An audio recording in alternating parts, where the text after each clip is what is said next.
Good morning. It's been a long time since I've done one of these, and I'm sorry I've been busy since I got back from the National, but trying to get back into the groove of things. And let's pick up where some stuff is currently in the hobby with things going on. Scanning boxes, been going on for a long time, longer than everybody knows. As soon as you figure out that you have the technology, know-how, or the device to find your way to buried treasure a little quicker, you're going to use it. I think it's always that people, it's the upsetness of people that state that they have an unfair advantage to a hit of value. And now we can get down to the actual card. So it's not even like, I know there's a kaboom in the pack. I know who the kaboom is in the pack.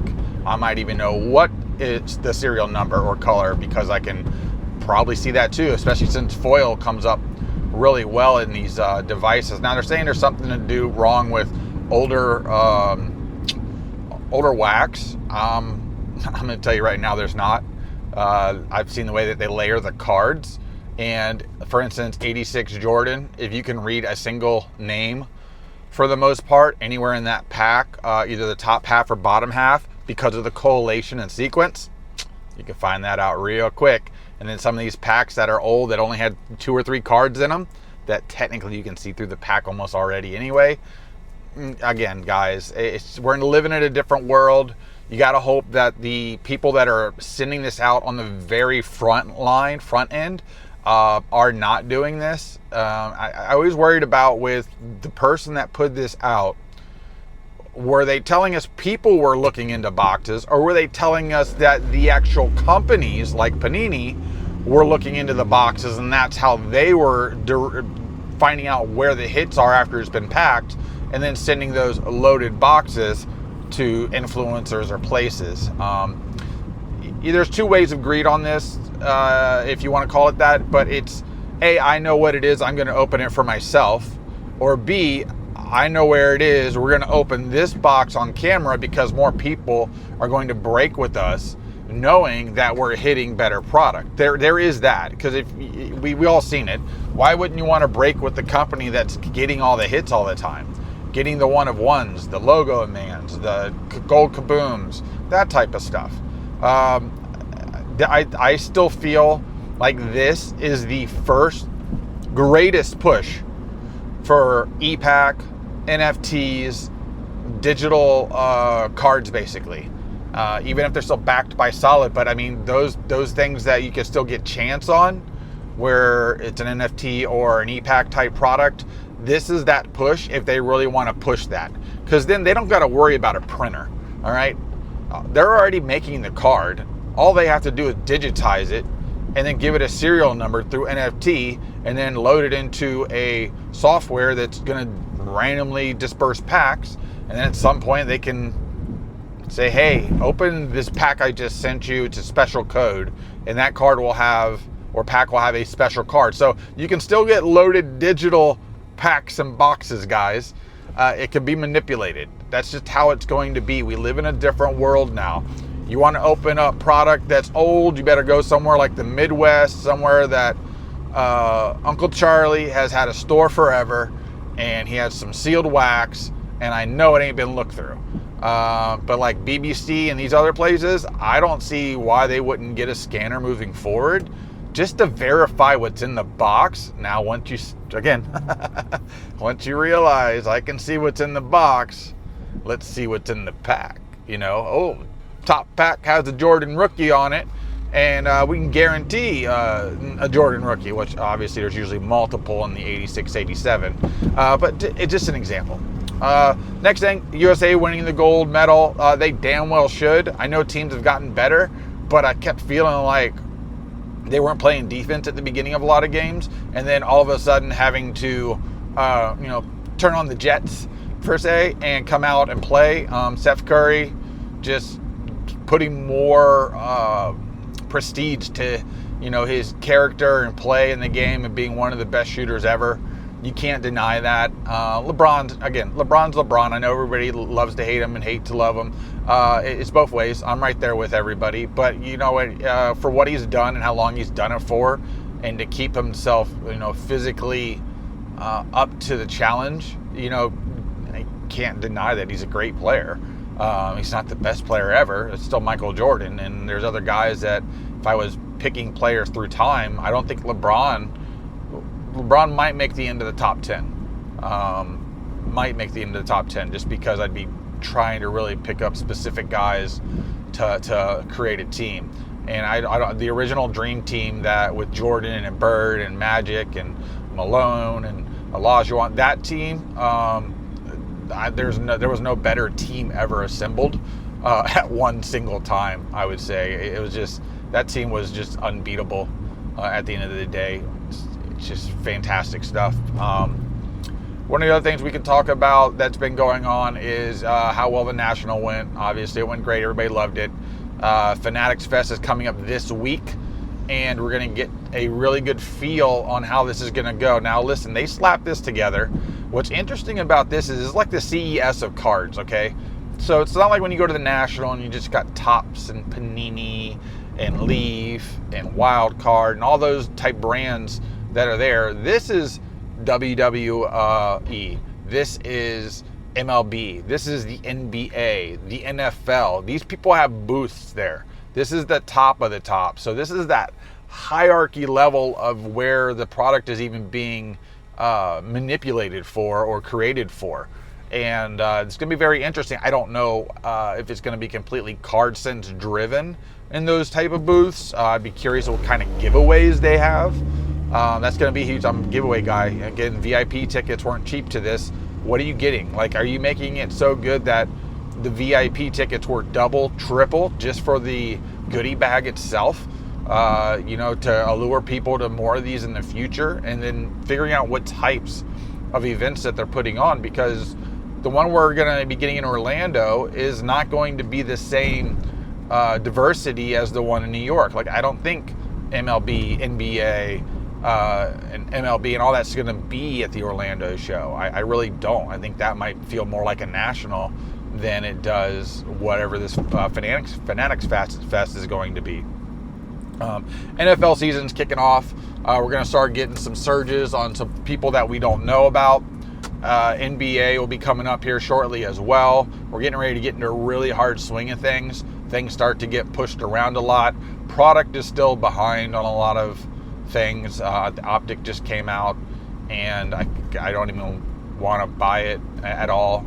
I think the biggest problem that we have right now in this little bit of limbo time is that Fanatics owns specific people for their signature, and it's really damaged product coming from Panini. You wouldn't notice that with the way breakers break, but the breakers hold up the hobby. And when Jeff Wilson was having the conversation with Michael Rubin last week on the episode he put out, I know he's not going to dive into Rubin because you don't want to piss him off, because if you piss off Rubin or Fanatics, they do shun you. They'll shut the door on you, lock it, and throw the damn key in the ocean. And most people don't want that, so they're going to have to play ball in order to stay within the hobby right now, because they're all making money. So why are you going to piss off the cash cow? But the question I would have liked to ask is, when they were talking about product demand and the price points, is the regular person that would normally buy that product on those drops no longer really exists. And if they do, they're at the 5% level, and everybody else is either a shop or a breaker that is buying that product, pushing it up, or keeping and holding a price up. We haven't seen a product but like one or two that didn't sell out right away, and that's like Topps, and it's Update and stuff that they print a zillion of, and that product sat, but it didn't drop in price.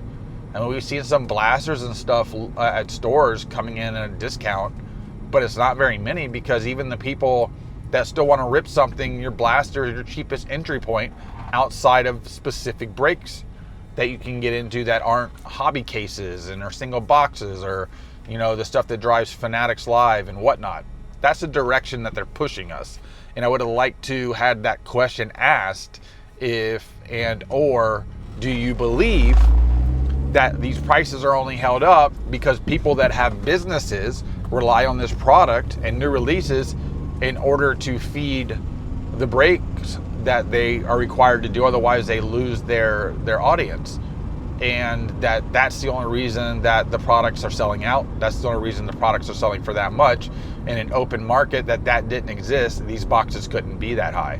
And he'd probably give you some runaround lie, but we know that that's the truth. And Fanatics is doing a great job. Brian Leaf, when he did his interview with Jeff, talked about what Fanatics is doing and how smart they are and blah blah blah. And I know he's got something new coming out he hasn't dropped yet. I wonder if it has anything to do with Fanatics on the backside, because he was licking some boot there. It sounded like to me personally. But they also, everybody knows, don't piss off Fanatics. I get it. I understand that. But there's also an honesty and an honest side of something that you should still be forthcoming about. And I don't think some people are going to be. It's like anything else. Listen, it's all right to play ball, guys. There's nothing wrong with that. But sometimes let's be honest, even if it has to be like someone like me saying that, at least somebody's out here saying it. So whatever. Product-wise, I'm starting to get steered towards just open product. I love opening stuff, guys. I really do. I don't care what it is. It could be 1991 Fleer. Fleer! Yeah, sorry about that. But I just like that chase. And I've always known that there were ways to look through a pack or find a specific card, autographed, serial numbered in a pack, whether it's shifting, feeling, whatever. I've seen all of it, pack weighing. Now we've just taken it to the next level where we just Superman it and look through the pack with our X-ray vision, and voila, there it is. I don't think any of the companies are going to be able to truly fight that. I don't know what a CT and / X-ray machine can't see or see through. So that's going to be interesting. I'm just waiting to see if these type of products ever get put out to where you can just go buy one online yourself, a smaller version that can see through, let's say, up to 5 or 6 cards, and you can basically put it on top of it, roll it for focus based on depth and then focus, and then you can get your own idea of what's inside of anything. At the end of the day, I mean, X-ray machines have been around since the 70s or 60s or something like that, maybe earlier. As soon as the alien crash in the 50s, we had all this technology. So thank you, aliens. Hopefully they come out with an alien pack soon.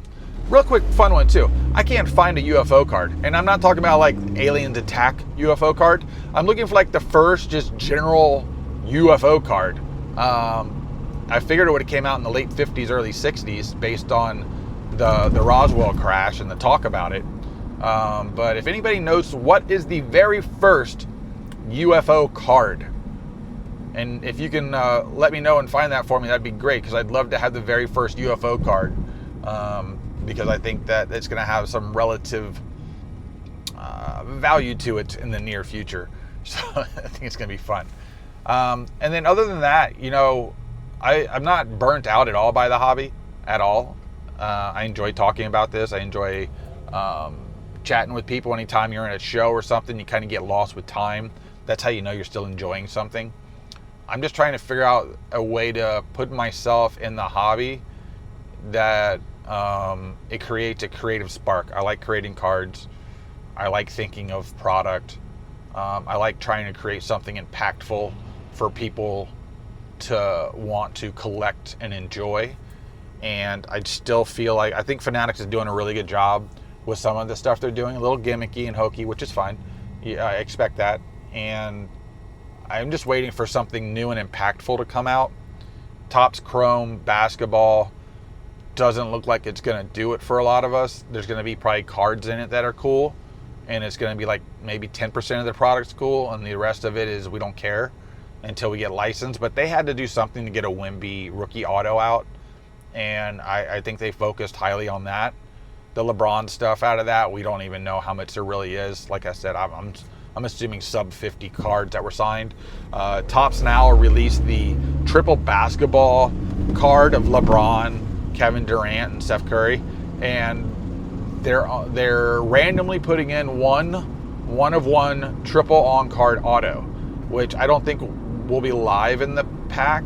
Maybe, but I'm almost assuming it's going to be a redemption as fast as they print that and then get it out. I don't know how that works, but only one, and it's going to go to just a random person. Assuming you can buy one card, or you could buy 100, you might get that card.